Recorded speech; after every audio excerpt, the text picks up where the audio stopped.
بس میں جو خداوند میں قیدی ہوں تم سے التماس کرتا ہوں کہ جس بلاوے سے تم بلائے گئے تھے اس کے لائق چال چلو، یعنی کمال فروتنی اور حلم کے ساتھ تحمل کر کے محبت سے ایک دوسرے کی برداشت کرو، اور اسی کوشش میں رہو کہ روح کی یگانگی صلح کے بند سے بندھی رہے۔ ایک ہی بدن ہے اور ایک ہی روح، چنانچہ تمہیں جو بلائے گئے تھے اپنے بلائے جانے سے امید بھی ایک ہی ہے۔ ایک ہی خداوند ہے، ایک ہی ایمان، ایک ہی بپتسمہ، اور سب کا خدا اور باپ ایک ہی ہے، جو سب کے اوپر اور سب کے درمیان اور سب کے اندر ہے۔ اور ہم میں سے ہر ایک پر مسیح کی بخشش کے اندازہ کے موافق فضل ہوا ہے۔ اسی واسطے وہ فرماتا ہے کہ جو وہ عالم بالا پر چڑھا تو قیدیوں کو ساتھ لے گیا اور آدمیوں کو انعام دیے۔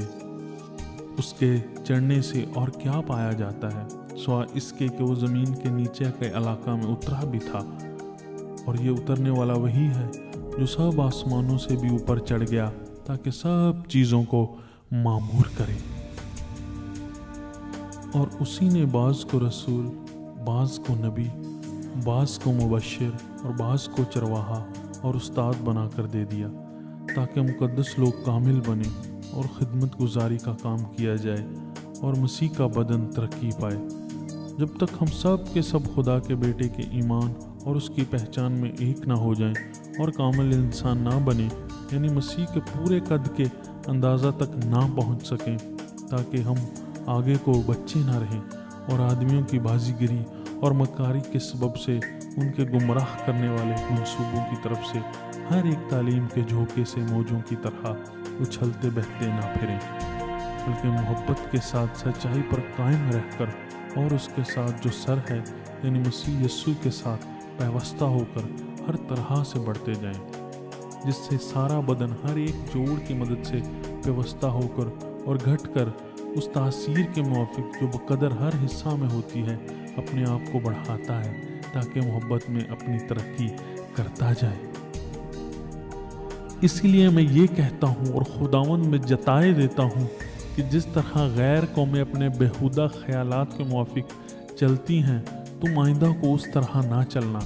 کیونکہ ان کی عقل تاریک ہو گئی ہے اور وہ اس نادانی کے سبب سے جو ان میں ہے اور اپنے دلوں کی سختی کے باعث خدا کی زندگی سے خارج ہیں۔ انہوں نے سن ہو کر شہوت پرستی کو اختیار کیا تاکہ ہر طرح کے گندے کام حرص سے کریں،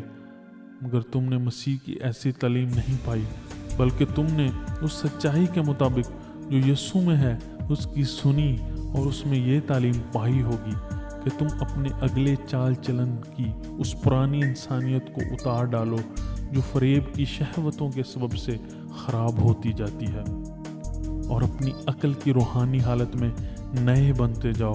اور نئی انسانیت کو پہنو جو خدا کے مطابق سچائی کی راست بازی اور پاکیزگی میں پیدا کی گئی ہے۔ بس جھوٹ بولنا چھوڑ کر ہر شخص اپنے پڑوسی سے سچ بولے،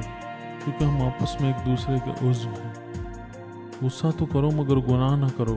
سورج کے ڈوبنے تک تمہاری خفگی نہ رہے، اور ابلیس کو موقع نہ دو۔ چوری کرنے والا پھر چوری نہ کرے، بلکہ اچھا پیشہ اختیار کر کے ہاتھوں سے محنت کرے، تاکہ محتاج کو دینے کے لیے اس کے پاس کچھ ہو۔ کوئی گندی بات تمہارے منہ سے نہ نکلے، بلکہ وہی جو ضرورت کے موافق ترقی کے لیے اچھی ہو، تاکہ اس سے سننے والوں پر فضل ہو، اور خدا کے پاک روح کو رنجیدہ نہ کرو جس سے تم پر مخلصی کے دن کے لیے مہر ہوئی۔ ہر طرح کی تلخ مزاجی اور قہر اور غصہ اور شور و غل اور بدگوئی، ہر قسم کی بدخواہی سمیت تم سے دور کی جائے، اور ایک دوسرے پر مہربان اور نرم دل ہو، اور جس طرح خدا نے مسیح میں تمہارے قصور معاف کیے، اس طرح تم بھی ایک دوسرے کے معاف کرو۔